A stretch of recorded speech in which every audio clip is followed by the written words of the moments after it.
कौन कहता है कि आसमां में सुराग नहीं हो सकता, एक पत्थर तो तबीयत से उछालो यारो। दोस्तों, दुष्यंत कुमार की यह पंक्ति हमेशा दोहराई जाती है। तो आज मैं आप सभी के सामने मध्य प्रदेश एसआई को लेकर एमपी एसआई की जो वैकेंसी आ रही है उसकी छोटी थोड़ी शॉर्ट में आपके लिए मैं क्या रणनीति लेकर आया हूं, स्ट्रैटेजी लेकर आया हूं, जो आपके एग्जाम में कैसे आपको वो एग्जाम में सफलता लेनी है। आप जानते हैं कि पिछले 8 सालों के बाद मध्य प्रदेश में एमपी एसआई की वैकेंसी आ रही है। तो एक दशक के अंदर में कितने बच्चे, कितने लोग, कितने स्टूडेंट्स इसके लिए तैयारी कर रहे होंगे। ठीक है, तो आज हम इसमें आपको यह बताएंगे कि मध्य प्रदेश एसआई के लिए हमें क्या पढ़ना है, कितना है, इसका प्री सिलेबस में क्या क्या है, मेंस में क्या क्या आएगा, तो आपको क्या ध्यान रखना है। चलिए आज हम उसके डिस्कस करते हैं। चलिए देखो, एमपी एसआई जो है, आप अगर ध्यान दे बेटा, तो एमपी एसआई कितने चरणों में होनी है? 4 चरणों में होना है। पहला होना है प्री मेंस, दूसरा, तीसरा आपका होना है इंटरव्यू, और चौथा आपका होना है, यानी कि यहीं पर तीसरे नंबर पे आपका, यहां पर आप ध्यान दें, तीसरे नंबर पे आप फिजिकल कर लीजिए। तीसरे नंबर पे यहां पर फिजिकल, और फिर आपका लास्ट में इंटरव्यू। ठीक है, चलिए, तो आपको यहां पे ध्यान रखना है कि मध्य प्रदेश एसआई में कितने पद आने वाले हैं। तो टोटल पदों की संख्या जो सरकार द्वारा निकाले जाने हैं वो 500 पद होने हैं। ठीक है, तो स्टूडेंट्स की संख्या कितनी ज्यादा होगी?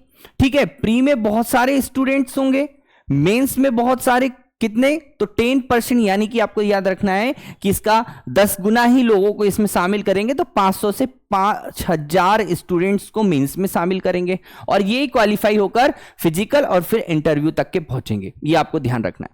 तो हम देखें, प्री की बात करें तो प्री में अगर हम सब्जेक्ट्स की बात करें तो प्री में 10 सब्जेक्ट हैं,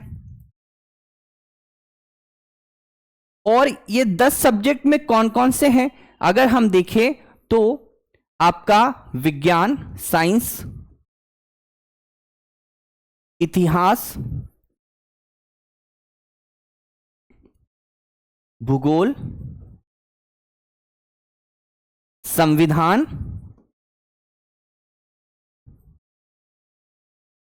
कंप्यूटर, मैथ्स, रीजनिंग, उसके बाद में आपका जो इतिहास, भूगोल, विज्ञान, कंप्यूटर, मैथ्स, रीजनिंग, साथ में आपको देखा जाए तो क्या मिलेगा? Current affair. ठीक है,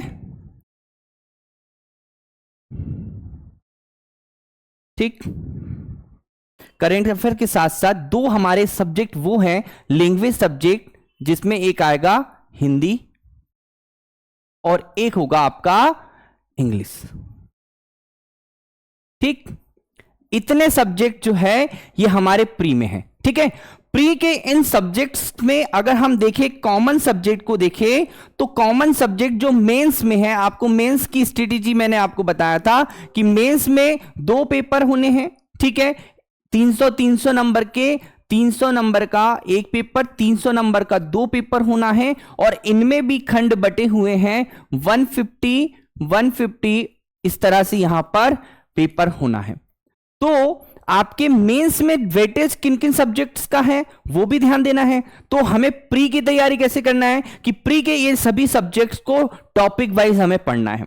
अगर हम देखें, विज्ञान में आपका आता है फिजिक्स, केमिस्ट्री और बायोलॉजी। ठीक है, फिजिक्स, केमिस्ट्री, बायोलॉजी के टॉपिक को आपको पढ़ना है।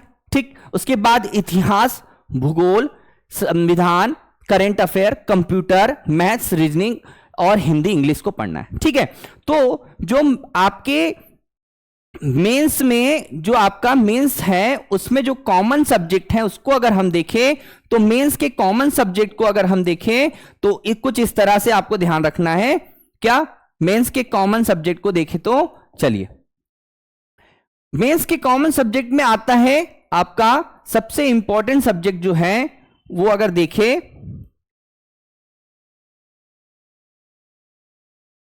हिस्ट्री, ठीक। दूसरा आता है पॉलिटी, फिर उसके बाद आपका साइंस, मैथ्स रीजनिंग, मैथ्स और रीजनिंग, और आपका करंट अफेयर, ठीक। तो आपको क्या प्री की तैयारी करनी है या मेंस की तैयारी करनी है या फिर दोनों की तैयारी करनी है? प्रश्न तो यह है। तो प्री मेंस की तैयारी एक साथ में ही करना होगा, और प्री के जो कॉमन सब्जेक्ट हैं जो आपके मेंस में भी आ रहे हैं उनको भी आपको साथ में लेके चलना है, ठीक है। तो प्री में क्या क्या सब्जेक्ट आ रहे हैं आपके? विज्ञान यानी कि science, history, geography, polity, computer, maths, reasoning और आपका करंट अफेयर, हिंदी और इंग्लिश। जबकि मेंस में क्या सब्जेक्ट आ रहे हैं? तो मेंस के सब्जेक्ट को हमने यहां पे बताया history, polity, science, maths, reasoning और करंट अफेयर। देखो ये जो है हिस्ट्री पॉलिटी का फर्स्ट पेपर है, ठीक है। फर्स्ट पेपर खंड अ और खंड ब, ये आपको ध्यान रखना है। साइंस का पेपर है और साइंस के साथ में आपका क्या है? मैथ्स और रीजनिंग का पेपर है। खंड ब खंड जो है आपको ये याद रखना है। तो इन पेपर इसको अगर हम देखें तो सबसे पहले टॉपिक वाइज आपको पढ़ना है।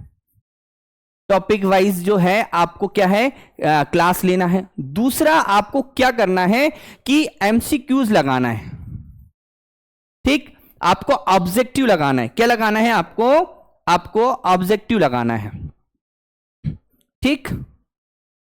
ऑब्जेक्टिव लगाना है आपको, ठीक। उसके बाद आपको क्या लगाना है? तीसरे नंबर पे एफएलटी, ठीक है। एफएलटी भी लगाना है। तो आपका जो प्री मेंस और फिजिकल इंटर, अब देख ऐसा तो नहीं है कि आप प्री निकाल रहे हैं तो मेंस के लिए समय मिलेगा, बिल्कुल मेंस के लिए समय नहीं मिलेगा, ठीक है। आपको फिजिकल की तैयारी भी साथ में ही करनी होगी, तो इसके लिए आपको फिजिकल के लिए भी ध्यान देना होगा, ठीक है। तो आपको यहां पर मेंस के और प्री के जो कॉमन सब्जेक्ट हैं उन सब्जेक्ट्स पर ध्यान देना है, ताकि क्या हो? आपके नंबर अच्छे आए, प्री में भी और मेंस में भी। सभी यूनिट हैं, 10 यूनिट है, 10 यूनिट में से पेपर आना है, ये आपको बताया था मैंने। प्री क्वालिफाई है, ठीक है। तो आपको हिस्ट्री, पॉलिटी, साइंस, मैथ्स और रीजनिंग, करंट अफेयर पर विशेष ध्यान देना है, ठीक। साथ में आपको ऑब्जेक्टिव मतलब टॉपिक वाइज पढ़ना है। डेली आपका टारगेट होना चाहिए कि एक टॉपिक एक सब्जेक्ट का कंप्लीट हो। इस तरह से आप देखो कि 10 यूनिट है तो 10 यूनिट 10 सब्जेक्ट हैं और अपने आप में बहुत बड़े सब्जेक्ट हैं, तो उनको पढ़ने के लिए आपको समय देना पड़ेगा। तो टॉपिक वाइज आप क्या कीजिए? पहले तो क्लास लेना शुरू कीजिए, क्लास लीजिए, ऑब्जेक्टिव लगाइए, साथ में आप लोगों के पास में जो बुक होगी बुक से भी आप यहां पर सब्जेक्ट को कवर कीजिए। फिर उसके बाद जब टॉपिक कंप्लीट हो जाता है तो टॉपिक के बाद आप क्या कीजिए? ऑब्जेक्टिव लगाइए, ठीक है। ऑब्जेक्टिव लगाना जरूरी है, बहुत ज्यादा जरूरी है। ऑब्जेक्टिव से ही आपको पता चलता है कि आपने जो अध्ययन किया है लास्ट में तो वो कैसे आपने उसको कवर कर रहे हैं, ये आपको याद रहता है या नहीं रहता है, तो वो आपको बहुत अच्छे से ध्यान रखना है। तो ऑब्जेक्टिव यहां पे बहुत इंपॉर्टेंट है। फिर आप एमपीएसआई की जो एफएलटी है वो लगाइए। एफएलटी मतलब आपको देखिए क्या होता है कि ज्यादा से ज्यादा आप अगर टेस्ट पेपर लगाते हैं तो आपको यह पता चलता है कि टेस्ट पेपर से आपके नंबर कितने आ रहे हैं, आपकी तैयारी कई सही दिशा में है या नहीं। तो डेली आप करंट अफेयर को पढ़िए, ठीक है। मैथ्स रीजनिंग की क्लास अटेंड करिए। मैथ्स रीजनिंग की क्लास बहुत जरूरी है, क्यों? क्योंकि ये आपके क्या है? मेंस में भी है करंट अफेयर की क्लास मेंस में भी है। साइंस आपका जो है इसका वेटेज आपका मेंस में भी है, लेकिन इतिहास और भूगोल जो है, इतिहास और संविधान, ये दो सब्जेक्ट जो हैं ये आपके 300 नंबर को कवर कर रहे हैं। कितने नंबर को? 300 नंबर को मेंस में कवर कर रहे हैं, यहां पर दो यानी कि 20 नंबर को कवर कर रहे हैं, और वही दो सब्जेक्ट यहां 300 नंबर को कवर कर रहे हैं। तो यदि आपकी तैयारी बहुत अच्छी है तो आप इन मेंस में देने वाले 500 लोगों में और फाइनल सिलेक्शन मेंस देने वाले 5000 लोगों में और फाइनल सिलेक्शन लेने वाले 500 लोगों में शामिल होगे।